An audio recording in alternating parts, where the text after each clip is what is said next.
কুমিল্লার ১৪ গ্রামের সাবেক রেলমন্ত্রী ও কুমিল্লা দক্ষিণ জেলা আওয়ামী লীগের সাধারণ সম্পাদক মুজিবুল হক মুজিবের বাড়িতে ভাঙচুর ও অগ্নিসংযোগের ঘটনা ঘটেছে।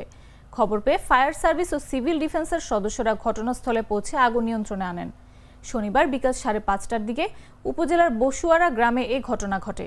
স্থানীয় একাধিক সূত্র জানায়, বেলা 11:30টার দিকে ১৪ গ্রামের পদুয়া রাস্তার মাথা এলাকায় কুমিল্লা দক্ষিণ জেলা ছাত্র শিবিরের সভাপতি মহিউদ্দিন রনির সঙ্গে সাবেক রেলমন্ত্রী মুজিবুল হকের ভাতিজা আব্দুল আউয়াল সুমনের বাগবিতণ্ডা হয়। এ সময় সুমন শিবির সভাপতি মহিউদ্দিন রনিকে শারীরিক ও মানসিকভাবে লাঞ্ছিত করেন। এ খবর ছড়িয়ে পড়লে স্থানীয় উত্তেজিত জনতা বাদ আসর বিক্ষোভ মিছিল বের করেন। এক পর্যায়ে উত্তেজিত জনতা মুজিবুল হকের বাড়িতে ঢুকে ভাঙচুর ও অগ্নিসংযোগ করেন। খবর পেয়ে ১৪ গ্রাম উপজেলা ফায়ার সার্ভিস ও সিভিল ডিফেন্সের সদস্যরা ঘটনাস্থলে পৌঁছে আগুন নিয়ন্ত্রণে আনেন। পরে ১৪ গ্রাম থানা পুলিশ ও সেনাবাহিনীর সদস্যরা ঘটনাস্থল পরিদর্শন করেন।